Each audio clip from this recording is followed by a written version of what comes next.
Assalamualaikum warahmatullahi wabarakatuh. Waalaikumsalam warahmatullahi wabarakatuh. Bismillah. Alhamdulillahilladzi wakafa. Wassalatu wassalamu ala nabiyyil mustafa Rasulullah sallallahu alaihi wasallam. Amma ba'd. A'udzu billahi minasyaitonir rajim. Bismillahirrahmanirrahim. Syahrul Ramadan alladzi unzila fihi al-Qur'an hudan lin-nasi wa bayyinatin minal huda wal furqan. Al-ayat. Shadaqallahul azim. Yang saya hormati pimpinan cabang Muhammadiyah Margasari yang dalam hal ini diwakili oleh Bapak Haji Widodo SAD,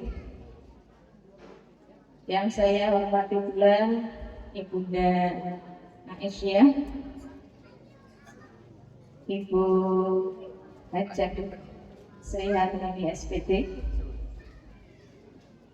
kepada segenap pimpinan Ranting Aisyah Muhammadiyah,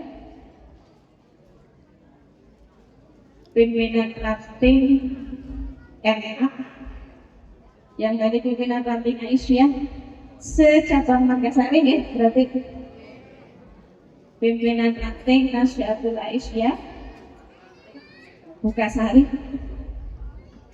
kemudian pimpinan Ranting Muhammadiyah Bukasari, ketuanya sinten nih? Bapak Hamid. Oh, Pak Min. Mana ini Pak Minnya nggak kelihatan. Jadi, pertama-tama marilah kita panjatkan puji serta syukur kehadirat Allah Subhanahu wa taala. Ya, alhamdulillah pada hari ini kita semua mudah-mudahan sampai akhir kegiatan hujannya belum turun ya. Ini kayaknya sudah mulai menunjukkan gejala hujan.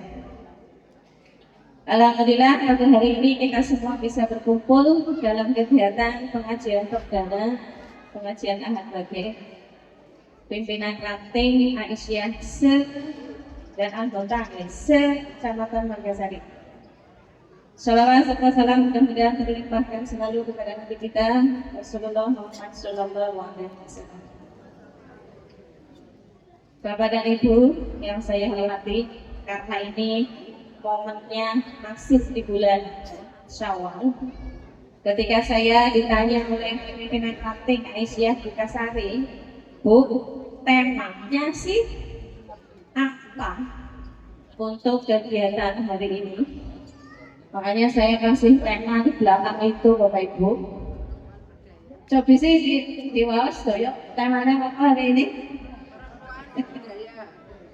Perempuan berdaya, keluarga bahagia, refleksi Idul Fitri untuk kehidupan yang lebih bermakna. Ibu-ibu, saya nggak tanya sama bapak-bapak. Ibu-ibu sangat bahagia atau dereng? Pun bahagia atau dereng, Bu? Saya yakin ibu-ibu yang sampai di detik ini bisa hadir di tempat ini, saya yakin pasti bahagia. Nek boten bahagia kan? Ya, boten pangkat ya. Tanggriyo mawon. Mungkin galeng takok, lah sangat pengen melu pengajian. Pikirannya rusak. Atine sumpek. Goro-goro melu pengajian. Kepengennya ya galeng bae tanggriyo. Boten bahagia. Saya yakin ibu-ibu yang hadir hari ini pasti bahagia. Yang menjadi sumber kebahagiaan ibu itu apa, Bu? Kalau tanggal Napa sih? Sing dadosaken ibu bahagia niku napa? Sing paling utama napa? Sehat. Kalau untuk usia Aisyah, saya kira yang prioritas buat bahagia itu apa? Sehat ya. Sehat ini gampang apa? Gampang. Itu artinya kalau tadi prioritas ibu sehat, prioritas bahagia itu sehat, maka untuk bahagia itu jane angel apa gampang? Gampang. Masalahnya nopo? Kadang-kadang kita itu lupa dengan yang banyak, yang ingat itu yang sedikit saja. Ibu mungkin hanya badannya pegel-pegel, ya wis keras pulang. Padahal non jauh di sana ada yang sudah sampai penglihatannya itu berkurang 80%. Boro-boro derek pengawasan. Kepengen baca Quran sing bener beangnya. Tapi kan sing kemutannya apa? Mesti sing dianglo. Esok-esok tangi turunnya wis nganglo. Sirahe mumpet. Sikile laka. Ya kan? Tangane laka. Sing esok wetenge laka. Kata dianglo deh. Mudah-mudahan kita semua dalam keadaan sehat lah.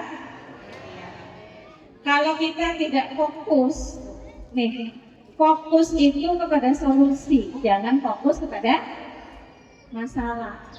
Kalau fokus pada masalah, maka yang timbul itu lebih banyak masalah.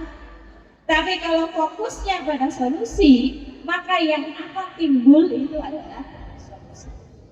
Kalau kita fokusnya di setiap kita bangun tidur, kita fokus, insya Allah hari ini aku bisa ning sawah, sehat, ya kan? Maka sehat yang akan kita dapat.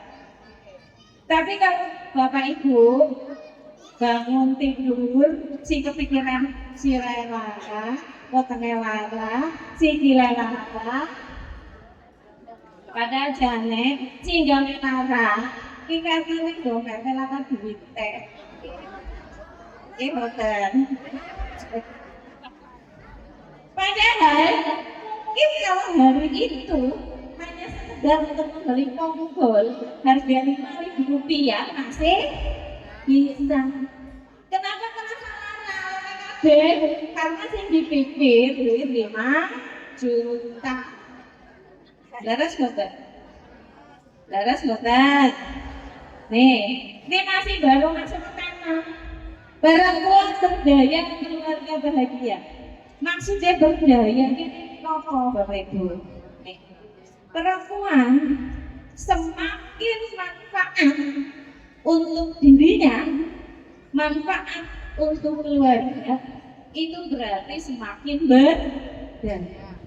Makanya ibu-ibu ini tidak sehat. Sangat boten berdaya tapi kok tidak sehat. Sangat boten, boten sehat. Agar ibune berdaya, keluarga bahagia. Dalam boten. Nek ibune boten bahagia, keluarga bakal bahagia apa boten? Ini gitu gak sedap apa-apa. Berarti Pak Pranyit kalau ingin keluarganya bahagia, ibu harus diapakan dulu, dibahagiakan dulu.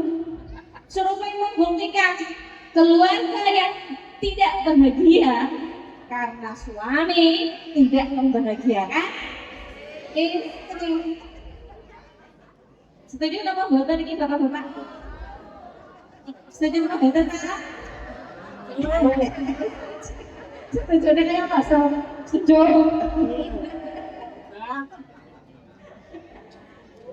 Kalau bapaknya kembali. Jadi tugasnya bapak-bapaknya bagaimana? Tugasnya itu gampang sekali. Cukup setiap hari membahagiakan istri, maka keluarga akan bahagia. Coba orang istrinya boten bahagia, kira-kira melayani dengan sepenuh hati apa boten? Boten. Mau pengen bocah sepenuh hati itu boten? Boten. Bocah yang punya tambah ya. Ini survei membuktikan yuk. Saya itu memperhatikan ya teman-teman di sekolah, baik di SMP atau di SMK, itu yang produktif sebagai guru, itu yang saya lihat, itu yang dia itu yang jiwanya sedang apa? Bahagia. Orang yang bahagia itu bisa lebih produktif. Makanya saya kasih tema ini, perempuan berdaya, keluarga bahagia. Refleksi Idul Fitri untuk kehidupan yang lebih bermakna. Sekarang kita naik ke Idul Fitri. Bu, Pak, tema yang akan saya bahas hari ini adalah Quran Surah Al-Baqarah ayat 185. Di sini disebutkan, ini ada hubungannya dengan kenapa kita harus bahagia. Syahrul Ramadan alladzi unzila fihi al-Qur'an hudan lin-nasi wa bayyinatin minal huda wal furqan. Bapak kan sama Ibu kemarin kan sudah 1 bulan kita apa? Puasa deh. Setelah bulan Ramadan itu bulan apa? Syawal. Syawal itu artinya apa? Peningkatan. Di bulan Syawal ini sudah tanggal berapa Syawal? Sudah tanggal 24 Syawal. Apakah Ibu merasa bahwa dari mulai tanggal 1 sampai 24 Syawal ini kita mengalami peningkatan dibandingkan dengan pada saat kita sedang bulan Ramadan? Bulan Ramadan kita sholat tarawih ya, tiap malam nggak pernah ketinggalan. Itu sama dengan sholat malam. Apa sholat malamnya masih jalan? Di bulan Ramadan hampir setiap hari sedekah. Apakah sedekahnya masih berjalan? Bulan Ramadan sampai ada yang hatam Quran 4 kali. Sekarang bagaimana? Meningkat atau menurun? Berarti gimana nih Syawalnya?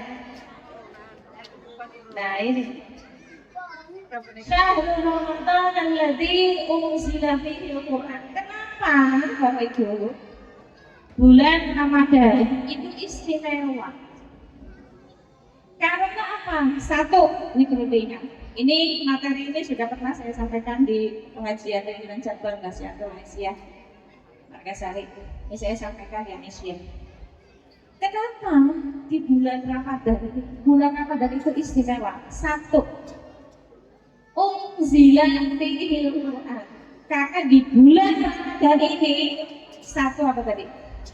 Diturunkan Al-Qur'an.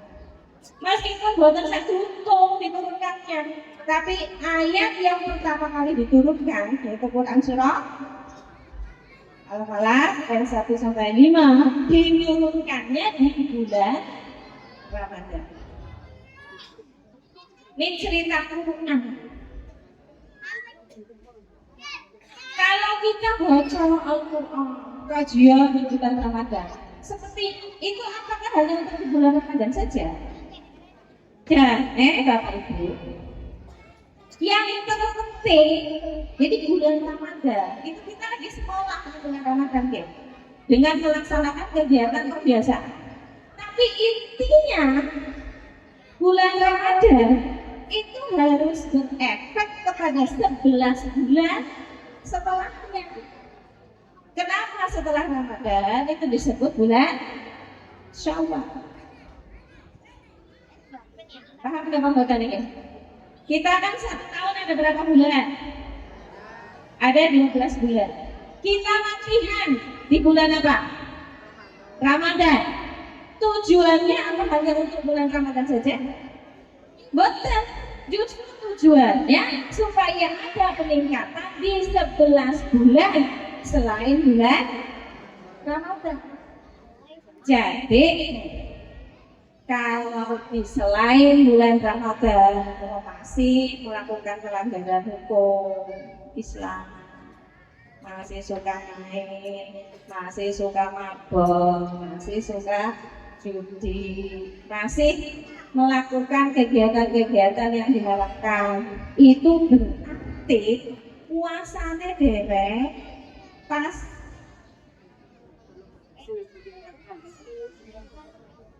Yang pertama Al-Quran. Ini kita bicara Quran dulu. Panjenengan pun bagus ahli Quran apa dereng? Dereng. Tapi ada keterangannya loh Pak.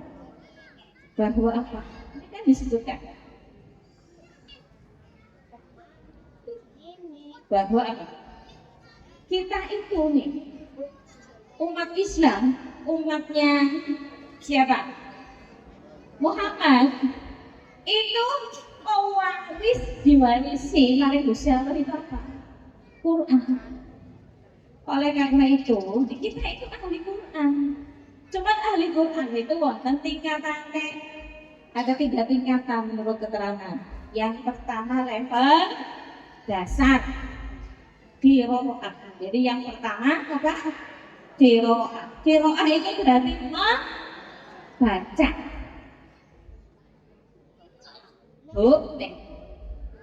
Suka ada. Jadi gini, saya itu sedikit tertampar. Saya masih ingat dulu ketika ceritanya saya ujian tesis S2 oleh penguji disuruh baca Quran, kan ditanya, Bu, Anda katanya kalah sekolah ya? Kalah sekolah di mana? Saya kalah sekolah di SMP Muhammadiyah. Coba dibaca Quran. Saya baca Quran. Beliaunya langsung jawabnya nih, tumben. Saya waktu itu bertanya, lah pripun sih Pak? Kenapa? Biasa nih. Ini bukan kata saya loh ya. Kata penguji saya. Biasa nih. Kepala sekolah ning Muhammadiyah. Ki ngajine dulu bener. Biasa ngomongnya. Saya itu kayak di tonjok sama lalu ditanya, dulu di SMP di mana? Saya di SMP Islam Cipasung. SMA-nya di mana? Saya di Aliyah Negeri Cipasung. Dulu S1-nya di mana? Saya bilang saya di IAIN Sunan Kalijaga. Tapi saya pondok di Pondok Pesantren Kerapian. Oh, pantesan.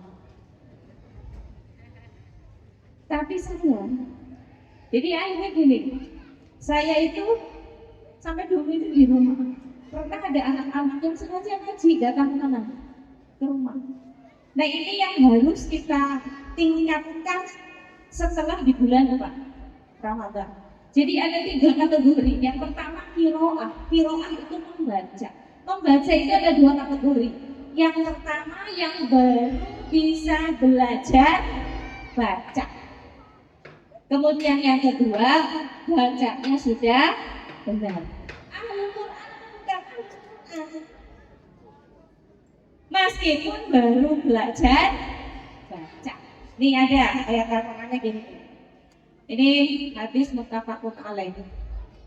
Walladzi yaqra'ul Qur'an, orang yang membaca Quran wa yatataffa'u fihi, kemudian membacanya itu gagal karena orang lancar, wa huwa alaihi masyakon dan dia mengalami kesulitan karena mungkin kecil bacanya nggih lahu ajroni, maka dia mendapatkan berapa pahalanya?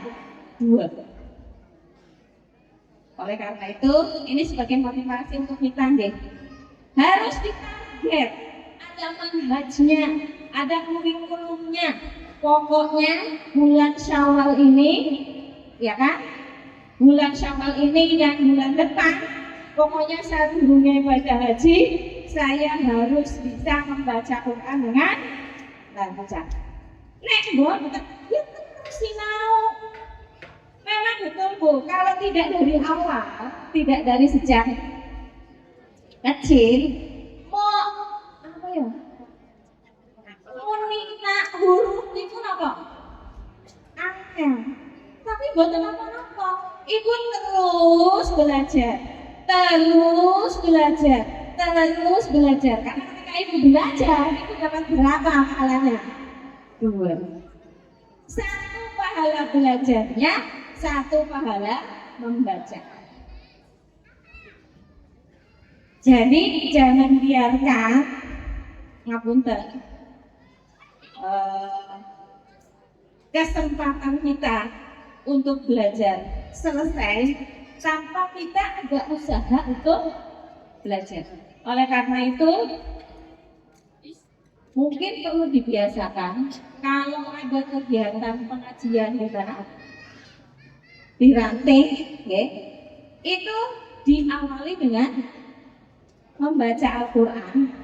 Yang membaca Al-Quran, tapi itu juga kadang perlu dikoreksi. Artinya yang membaca itu kadang-kadang sih pinter-pinter banget. Nggih napa mboten? Justru sing kita baca itu sing boten pinter. Kemudian diperbaiki bacaannya oleh temannya.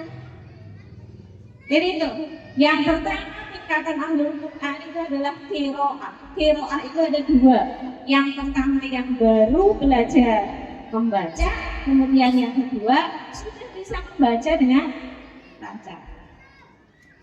Itu baru qiraah, baru tahap pertama. Ahlul Quran tahap kedua itu tilawah. Tilawah. Mulane kalau biasa ada acara di sini ngaji, kemudian di sampingnya itu ada yang sari tilawah. Saya nggak tahu untuk sarinya itu dari mana ya. Ada sari tilawah itu kan bahasa Indonesia deh. Kok bisa dikatakan sari tilawah? Ada sarinya. Itu tilawah itu berarti beda dengan qiraah. Kalau qiraah itu kita hanya membaca, itu baca saja tanpa tahu artinya. Tapi kalau tilawah membaca dan memahami artinya. Tilawah juga sama, ada 2 kategori. Kalau tadi yang pintar, sudah pintar bacanya, tapi nggak tahu artinya, itu masih tahap apa? Tilawah. Tapi kalau sudah lancar, paham artinya, itu berarti sudah sampai tahap tilawah. Tilawah yang kedua sudah paham artinya, kemudian dikerjakan. Ngerti 1 ayat, kerjakan 1 ayat. Ibu ngertos bahwa bergibah itu tidak boleh. Ngertos gibah? Gibah itu membicarakan kejelekan orang lain. Wong ngerti kandhane berarti aja gibah kok. Ari kandhane berarti itu tuh gibah. Kita temenan. Justru sing kategori gibah itu temenan. Anggere ora temenan, arane apa? Fitnah. Justru kadang-kadang kita suka kalau dengan itu temenan. Demi Allah, nyuruh dewek. Anggere kandhane kaya temenan. Justru yang seperti itu yang dinamakan apa? Gibah. Kalau panjenengan ngertos, aslinya ngamal lagi harus sampai paham bahwa tidak boleh bergibah, kerjakan itu. Mulutnya dikunci, pen ngerti, pen orang ngerti, pen weruh, pen orang weruh. Jika itu menyangkut aibnya orang, ya jangan dibicarakan. Karena nih Bu, ada enggak kita di dunia ini yang enggak punya aib? Orang enggak ada ngaco. Nah di dunia ini ada yang enggak punya aib. Ngaco Bu.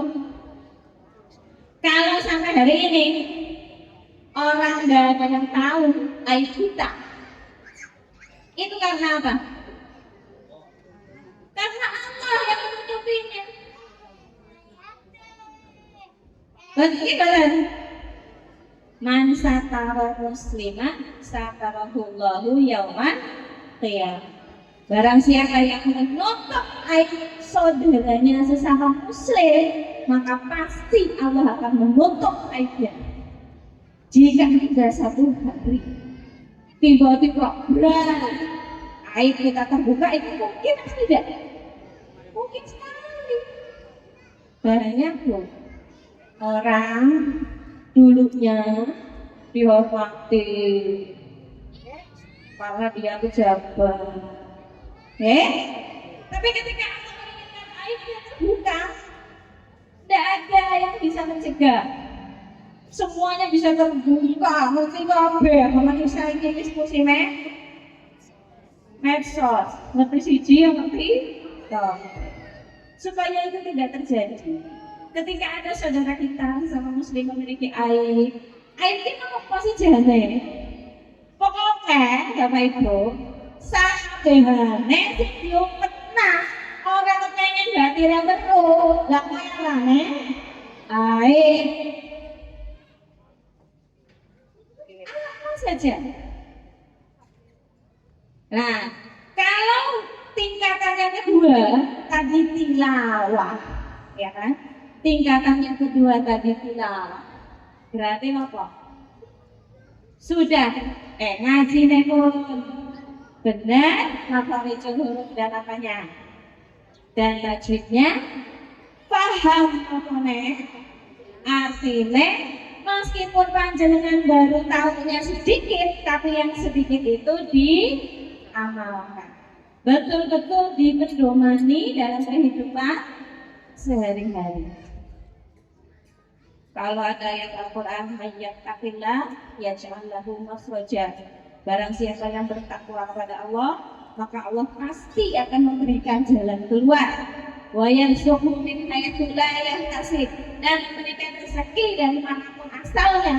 Kalau itu betul-betul kita pedomani, pasti kita akan berusaha semaksimal mungkin bagaimana caranya kita menjadi orang yang bertakwa.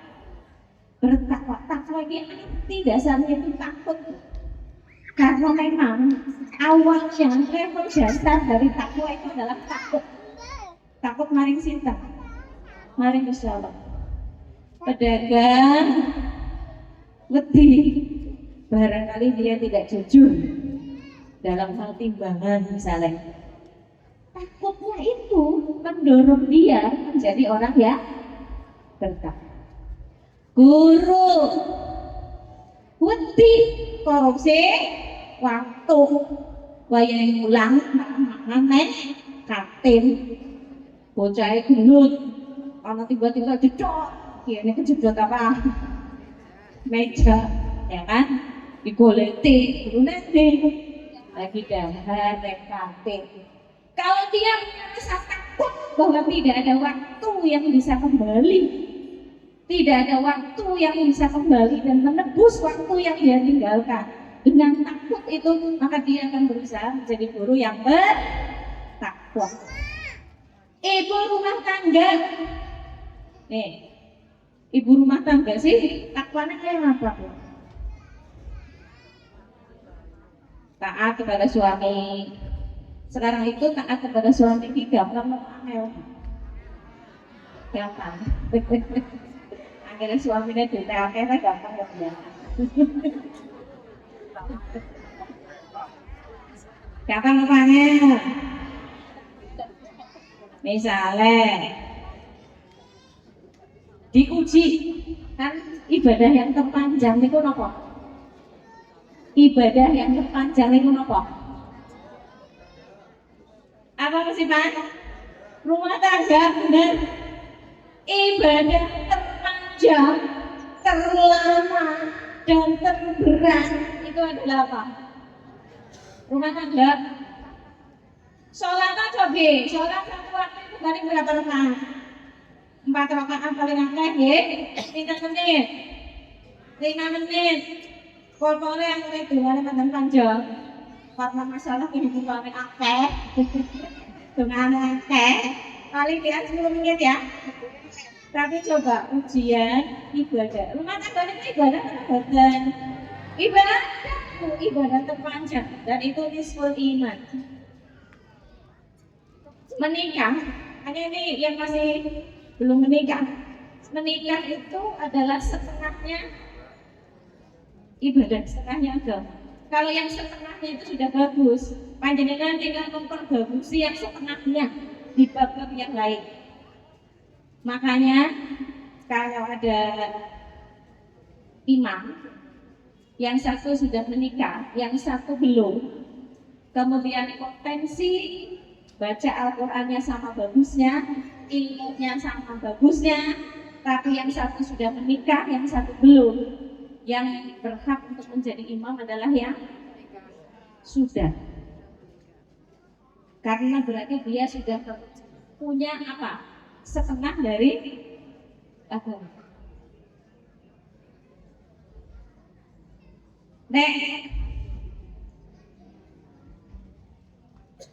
Ibu jare kan harus kata siapa? Suami. Temenan Bu. Meskipun suaminya tidak produktif. Ora kasep bermantu. Meskipun suaminya ngapunten misalnya ibu diuji dengan suami yang sedang sakit sehingga tidak produktif. Untuk taat itu gampang atau angel? Mestinya angel. Aja ngomong gampang lah orang lain. Mestinya angel. Tapi apakah kewajiban taat itu masih mengikat? Masih. Selama ibu memiliki batas-batas kesabaran. Selama memiliki batas-batas kesabaran. Tapi jika kemudian itu jadi menjauhkan ibu dari agamanya, boleh tidak? Kalau kemudian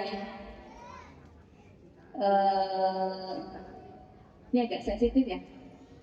Boleh nggak kemudian kalau meminta berpisah? Boleh.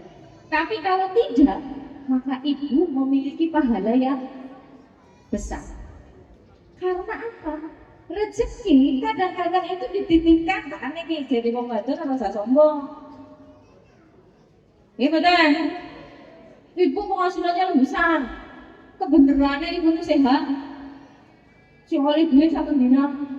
Jadi sombong, menyepelekan itu nggak boleh. Karena apa? Bisa jadi rezekinya sak keluarga niku dititipkan maring cinta, maring ibunya. Dan itu ujian yang menurut saya pahalanya itu sangat besar. Karena itu bukan perkara gampang. Ketika itu sudah dipedomani oleh ibu, kemudian dilakoni, maka itu ibu dalam hal ahlul Quran sudah dalam kategori apa? Tilawah. Itu ya Bu. Berarti sudah ahlul Quran yang nomor 2. Nomor 3, ada ahlul Quran yang namanya tahfidz. Tahfidz di sini bukan menghafal Bu. Kayak para hafidz yang sudah hafal 30 juz masih belum kategori tahfidz. Kalau dia tidak tahu apa maknanya, apalagi belum mengamalkannya. Tapi kalau tahu maknanya, berusaha mengamalkannya walaupun hanya satu ayat, dua ayat yang diketahui, berarti itu sudah apa? Tahfidz. Dan kalau tahfidz ini sudah dalam kategori mengamalkan dan men-sharingkannya kepada orang lain, sehingga kita itu mendapatkan 10 kebaikan dari yang kita sampaikan kepada orang tersebut. Misalnya seperti tadi, ada saudara kita atau teman kita yang suka bergibah. Apa? Oke, kenapa saya itu melakukan gibah baik? Karena sekarang itu menurut saya itu yang paling parah. Itu yang paling parah. Sekarang itu bergibahnya itu bukan hanya di kayak loh. Sekarang itu bergibahnya itu sudah di mana? Sudah di sosmed. Sudah di sosmed. Banyak contohnya. Anak sampai bunuh diri. Gara-gara apa? Dia kena cyberbullying. Dia dibully. Kalau dulu kan dibulinya itu ya di kelas biasa ya, meskipun itu nggak boleh. Tapi kalau dulu kan di kelas gitu, misalnya di apa gitu, diomongi apa, ini kan apa ngomong 5 lah. Sekarang itu ada cyberbullying. Dibulinya itu di mana? Di medsos. Sampai akhirnya dia stres, nggak mau berangkat sekolah, akhirnya apa? Bunuh diri. Nah, kenapa ini saya? Dan itu terjadi bukan hanya kepada anak-anak. Itu juga terjadi kepada ibu-ibu. Ibu-ibu sosialita yang setiap harinya pegang gadget. Ya kan?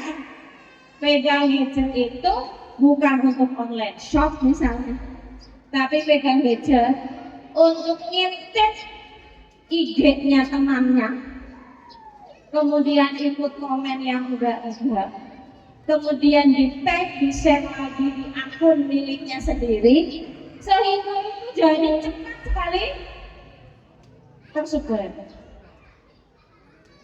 Akhirnya apa? Orang yang dibully di medsos itu menarik diri kan, akhirnya semua akunnya itu dia hapus. Kepengen YouTube isi rumah apa? Isi. Karena apa? Wajahnya orang sudah tahu semua, kasusnya orang tahu semua. Mending akhirnya kabar itu benar ada. Akhirnya hoax orang benar seriput. Sementara sudah ada korban. Nah, oleh karena itu yang sekarang harus dijaga itu bukan hanya apa kalau sekarang bergibah itu bukan hanya mulutnya, tapi apa juga tangannya. Dan ini Bu, apunten, survei membuktikan orang yang suka bergibah adalah orang yang hidupnya paling tidak bahagia. Setuju? Setuju betul? Orang yang suka bergibah adalah orang yang hidupnya paling tidak bahagia. Karena dia tidak bahagia, dia ingin orang lain pun jadi tidak bahagia. Karena tidak bahagia dengan dirinya, dia sibuk urusan orang lain yang bukan urusannya. Kita ini boleh anggere ana wong sing seneng jaga ning arepe omah. Mulai dari rumah nomor 1, nomor 2, nomor 3, nomor 4, sampai sak kampung tenang kabeh. Orang yang paling aktif itu biasanya orang yang ada sesuatu yang hilang dari dirinya. Kalau orang bahagia itu gak akan kayak gitu. Ngapain ngurusin urusan orang? Fokus saja pada urusan kita. Nah, ini ada tujuannya ke sini. Nah, sekarang gimana supaya kita bisa menjadi perempuan yang setelah Idul Fitri ini memiliki kehidupan yang lebih bermakna. Sinau. Kita itu kan fungsinya banyak ya. Satu, kita itu sebagai siapa? Sebagai ibu. Dari mulai kita kecil dulu sebagai apa? Anak.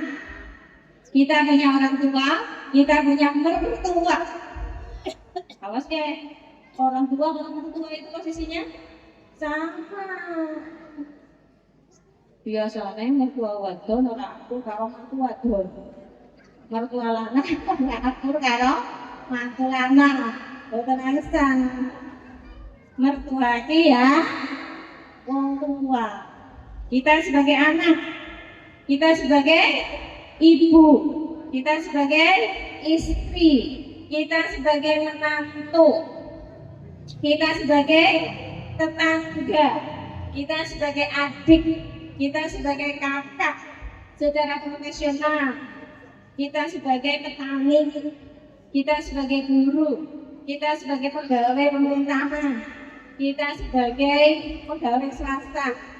Kebanyakan perempuan itu senangnya dagang, berarti sebagai pengusaha, sebagai wira swasta, wira usahawan, wira usahawati. Atau sekarang Margasari ini wilayah industri, berarti sebagai apa? Karyawan atau karyawati. Oke, semua fungsi itu mengikat nggak ilmunya? Mengikat nggak ilmunya? Mengikat. Harus belajar bagaimana menjadi anak kepada orang tua, belajar bagaimana menjadi ibu kepada anak, bagaimana menjadi istri kepada suami, bagaimana menjadi tetangga yang baik, bagaimana menjadi pegawai yang baik, bagaimana menjadi guru yang baik, jenengan dagang bagaimana menjadi pedagang yang baik. Itu sebabnya kenapa Al-Quran yang pertama kali diturunkan itu adalah apa? Iqra. Bacalah. Berarti bapak dan ibu itu harus setiap hari belajar membaca. Dulu baca A, B, A, B, bukan. Mencari ilmu yang sesuai dengan apa yang kita butuhkan untuk menjalani kehidupan ini menjadi orang yang lebih bermakna. Mulane Bu, Pak, 1 tahun itu tadi kan 1 bulan kita kan apa? Mondok ya, Jawa itu lagi pesantren loh 1 bulan ke. Bangun jam 3 sahur 1 bulan ya. Lagi mondok tapi intinya itu justru bukan di situ. Intinya itu bagaimana kehidupan yang kita jalani di 11 bulan sisanya. Makanya kita harus punya apa? Kurikulum atau manhajnya. Kurikulumnya gimana sih Bu? Aku tuh guru buat sendiri. Bulan 1 saya harus bisa baca Quran. Sing penting hafal huruf hijaiyah. Yang satu-satu angel Bu. Ya, huruf hijaiyah, macamnya sing benar, macamnya benar itu betul gampang. Bulan yang kedua harus bisa membaca huruf yang nyambung.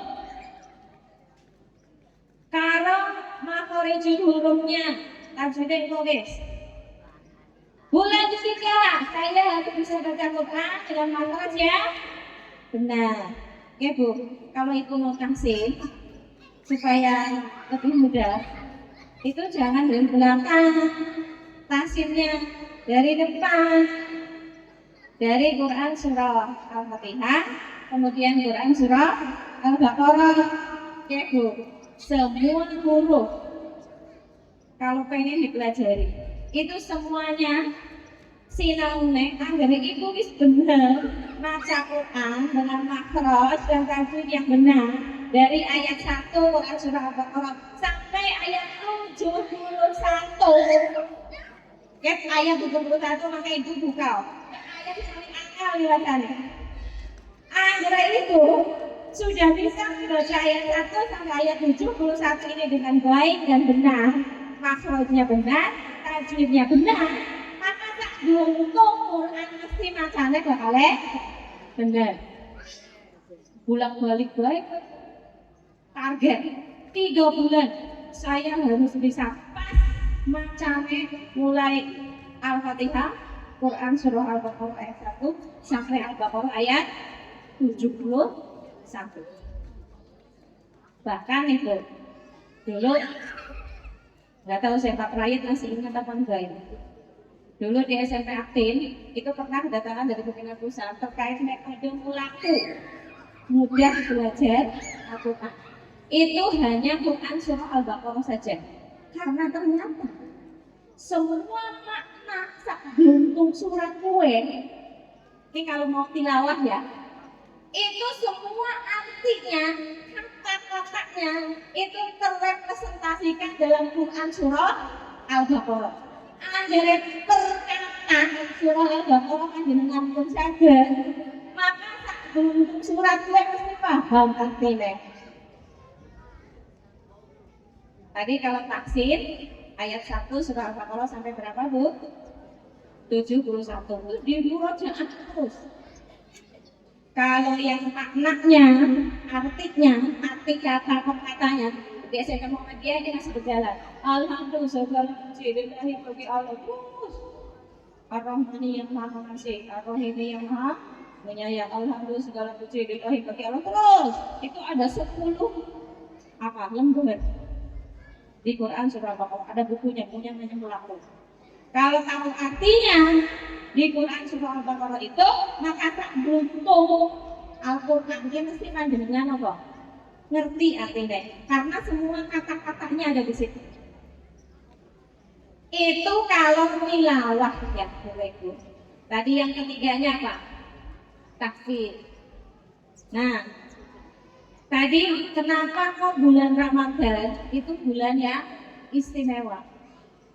Karena bulan Ramadan itu persiapan untuk di 11 bulan selanjutnya. Makanya disebutkan di sini kan ya ayyuhalladzina amanu kutiba alaikumusyamu kama kutiba alal ladzina min qablikum. Nah, terakhirnya apa? La'allakum tattaqun. Jadi yang berpuasa kok orang tak takut, berarti puasanya benar pas. Ya orang-orang yang beriman diwajibkan atas kamu berpuasa sebagaimana diwajibkan atas orang-orang sebelum kamu. La'allakum, la'alla itu kalau dalam bahasa Arab namanya kalimat roja, harap, berharap. Jadi ketika puasa itu tuh jero maknanya Bu.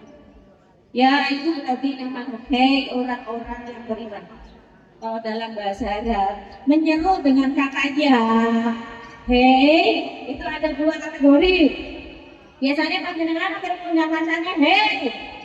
Biasanya berat dong. Catat lebih. Biasanya lebih. Itu satu. Jadi kalau menyeru kepada yang orang yang jauh, makanya ya. Atau ada makna yang kedua dalam bahasa Arab namanya orangnya kalau kita panggil pakai ya, itu artinya apa yang akan kita sampaikan adalah sesuatu yang penting. Berarti ketika Allah menyeru orang yang beriman ya ayyuhalladzina amanu kutiba alaikumussyam, yang disampaikan pesannya adalah puasa, maka itu artinya puasa bagi orang-orang yang beriman itu penting.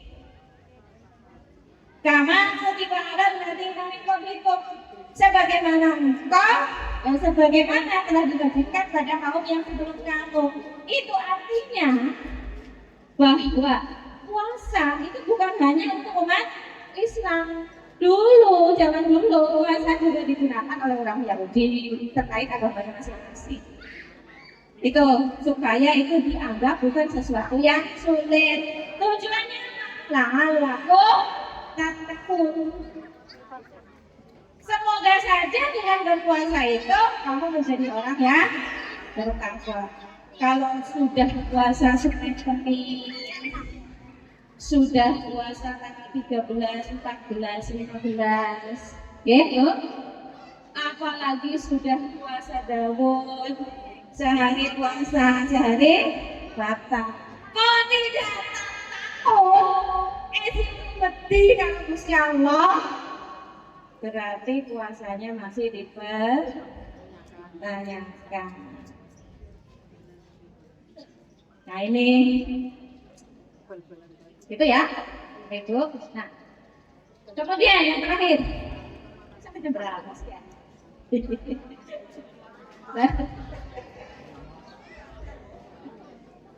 Jam berapa? 10 menit lagi ya. Closing ini, closing. Nih, Bapak Ibu, terkait tadi takfir ya. Takfir ada 3 golongan orang kategori terhadap Al-Quran. Di dalam Quran surah bisa dicatat dan dibuka nanti dalam surah Al-Fatir ayat 32 dan 35, ayat 33, 32 dan 33. A'udzu billahi minasyaitonir rajim. Bismillahirrahmanirrahim. Tsumma awrathnal kitabal ladzina astafaina min ibadina. Kemudian kata Allah, Aku wariskan Al-Quran alladzina astafaina kepada orang-orang yang kami pilih min ibadina, dari hamba kami. Ada 3 kategori. Jadi umat Islam diberi warisan oleh Allah itu apa? Al-Quran. Melalui siapa? Melalui Nabi Muhammad. Itu umat Islam dalam hal Al-Quran kita sudah diberi warisan. Tapi sikap kita terhadap Al-Quran itu dinilai oleh Allah ada 3 kategori. Yang pertama, faminhum zalimun li nafsihi, di dalam Quran surah Al-Fatir.